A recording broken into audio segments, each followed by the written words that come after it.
250 million years. You're about to witness the rise of the reptile dynasty. Giant armored beasts roam the continents in huge herds, and predators have perfected the art of killing. Today, they'd outmatch any big cat. You'll also meet the ancient ancestors of turtles. Back then, they hadn't returned to the sea yet. For the first time ever, land animals rule the world. But the worst mass extinction in history is coming. You witness nature's true fury. Welcome to the Permian, the age of reptile giants. Last time, we visited Earth's highest oxygen era and saw a world ruled by giant insects. But as time passed, Earth's continents drifted together. Tectonic activity changed everything. Rainforests and swamps vanished. Giant arthropods fell from power. In their place, reptiles rose to dominance. The first to appear are these sail-backed creatures. This is Edaphosaurus, an ancient reptile. That huge sail isn't just for show. The climate was extremely variable. When it got too hot, they used it to release heat. When they got too cold, they turned it toward the sun. It was a living solar panel. Our own skin works the same way. And they weren't the only ones with these sails. This one looks much more dangerous. This is Dimetrodon, famous apex predator. Its most distinctive feature is its teeth. These canine-like teeth started a long bloodline. It belongs to the synapsids, the group that would eventually evolve into mammals. You almost want to bow down to your ancestor. Hold your horses, though. The Permian has only just begun. If the Carboniferous was the age of giant insects, the Permian is the age of giant beasts. Conditions were getting harsher, because in the Permian, almost all continents merged into one. We call it Pangea. This created extreme climates, especially in the continent's interior. Temperatures soared. Animals were forced to evolve or die. Life always finds a way. People always ask me, why didn't these creatures evolve intelligence? The truth is, evolution only cares about survival. It never aims for intelligence or civilization. Over millions of years, two new dynasties emerged. First, the armored parasum. Their size alone made them untouchable, and they traveled in massive herds. But worsening conditions forced them to migrate. And where there are herbivores, there are predators. This is Gorgonops, over 2.5 meters long. Those teeth are deadly. One bite would leave a nasty bruise. Gorgonops ruled the land. Almost no prey escaped once targeted. It would stalk, trap, strike with lightning speed, miss. Tackle directly. Lock onto the throat. Even Superman would be in trouble against this combo. While these giants fought for dominance, a strange lineage survived. This little guy is Listersaurus, like Gorgonops. It's a synapsid, but their status couldn't be more different. Listersaurus hid underground in burrows, surviving on roots and tubers. Gorgonops hunted more than just parasaurs, like this hunchbacked giant. This is Scutosaurus. No, it doesn't mean show-off dragon. It's the distant ancestor of modern turtles. They weren't doing well on land. So one day, their descendants would return to the sea to escape the worsening conditions. This Scutosaurus is being hunted.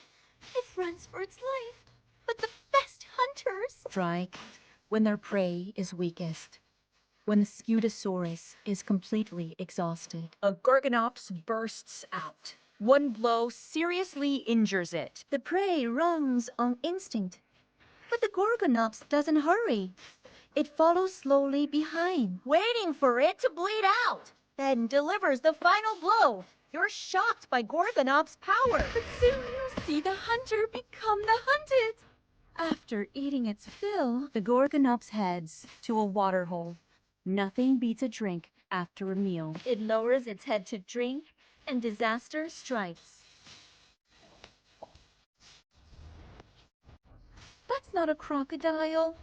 This is Mastodonsaurus, an ancient amphibian. It clearly misjudged its prey. It would never dare attack a Gorgonops otherwise. But this encounter made the Gorgonops remember it. It will never forget. But since it's in the water, there's nothing it can do. You find this scene amusing, so you set up camp by the lake. The weather is getting drier. Plants die off. The land turns to desert day after day. The big lake shrinks to a small puddle. Every few days, you see something funny. The Gorgonops comes to check if the Mastodonsaurus is dead. But animals will do anything to survive. Even in a tiny puddle, it refuses to give up. The next day, something happens. A huge herd of Scutosaurus migrates here. Their keen sense of smell leads them to water. They haven't drunk in weeks, so they rush to the puddle excitedly, drinking as much as they can. Scutosaurus eat simple plants. The only plants left are tough and fibrous, but they have a trick. They swallow small stones into their stomachs. These gastroliths grind up the tough plants. Then, stomach acid finishes the job. The herd stays for several days. When they leave, they're shocked to see the puddle is completely gone. These giants represent all life in the Permian. After the puddle dries up, the Gorgonops returns. It's determined to find that annoying Mastodonsaurus. Even without water, its instinct tells it the amphibian is still alive, so it starts digging everywhere. There's a reason for this. In Africa today, when drought hits, many fish wrap themselves in mud, forming a cocoon. They wait until the rains come. Then they come back to life. Mastodonsaurus can do the same, but the Gorgonops takes it up anyway. Thirsty and hungry, it's overjoyed. Finally, a full meal. But how long will this last? Far to the north of Pangea, a disaster is brewing. Buried under the earth for millions of years, forgotten by all. But now, it's waking up.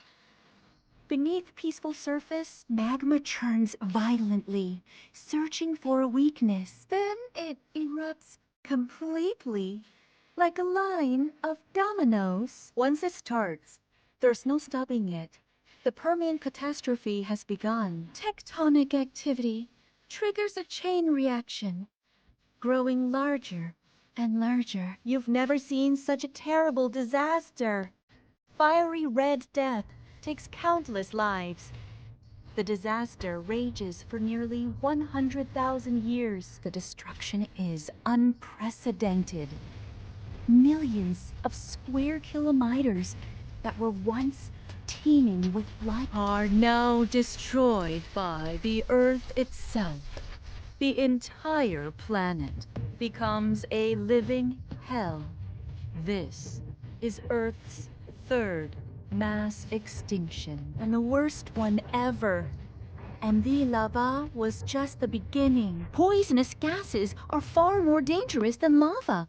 A toxic mix of gases silencing all life wherever they go. And when these gases mix with water, it gets even worse. Powerful acid rain pours down. Rain that once gave life now destroys everything. Animals and plants alike. The rain ravages the land.